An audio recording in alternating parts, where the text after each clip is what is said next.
use this image as basically what warriors would have been looking like. We often think of what we have this image in our head, I guess Hollywood image of what Native warriors would have looked like 200 years ago, or Native people in general. But at this point in history, they're being very influenced by European material. So in this particular image, you'll see, cloth shirts, wool leggings, cloth or wool breechcloth, as well as sashes that was wrapped around the waist. So pretty heavily influenced by European material, and they would often put a spin on it to personalize their look. Now, typically, they often would completely strip their body down, more or less, right down to being bare-chested, and often painted themselves, and they adorn themselves with a bunch of nasty implements. So you'll see a powder horn around the neck, often a knife, and then a cartridge box around the waist. And in this particular image, I am carrying a British version of the flintlock brown bess musket, which was issued to the warriors. Prior to the War of 1812 breaking out, they often probably would have had their own personal weapons that they would use and feel comfortable with, and often brought those out onto a battlefield.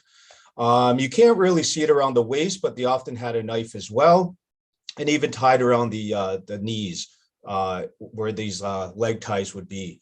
Now, and I do have an example of other nasty implements that they would have carried into battle. They would often carry throwing hawks. Now you can see the size of this one. They often were very small. And here's a little bit of a longer one. This was also personalized items that they would often throw into their sash around their waist, or they would be readily available within arm's reach. These ones were often very popular because of the length. This one in particular, I believe, is just over a foot. One of the smaller ones that you would see out, but you can often throw this. It's a one-time use type weapon, as you can imagine. Sorry, Travis, can I interrupt for a sec? Yes. Do you mind stop sharing so that we can get a bigger image of those things? If I go into a big screen, I imagine this is a pretty standard throwing tomahawk that you would see.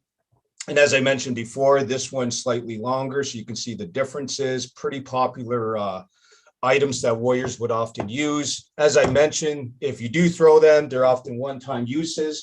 There are period accounts even stating that the Native warriors that did use these items out on the battlefield would throw with such great force to the distance of 20 to 30 paces away, and it would basically break skin. So very good to have the Native allies on your team. Prior to the war breaking out, they did have several councils to actually decide on what they're going to do, but I'll talk a little bit about that later. In terms of what they would often bring out to a battlefield, so those are items that each warrior would bring out. There was no standardized military, I guess, uniform that they often employed out onto a battlefield. It was more or less whatever they felt comfortable bringing. In terms of weaponry, on the British side, that's often what they would carry is the flintlock musket. For those who've never seen one, I'm sure this audience probably has. I do have an example of one. If I don't poke a hole into my ceiling of my office, I'll give you a closer look at what the primitive technology of the time period. Very high tech. The U.S. has a very similar type weapon, but that flintlock mechanism was top of the line in terms of technology of the time period. So no army had an advantage, and no warrior had an advantage over anybody else. They're all combating the same issues with these flintlock weapons.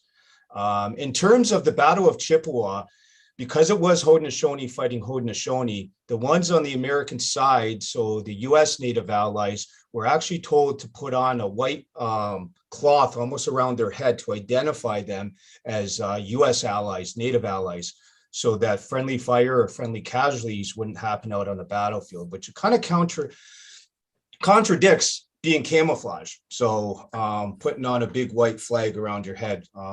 often probably would have saved your life, you would think, out on a battlefield, because it would distinguish you on one side of the field opposed to the other. So that's basically what Haudenosaunee warriors and even Native warriors would have typically worn out on a battlefield, and in particular at Chippewa, as well as throughout the War of 1812.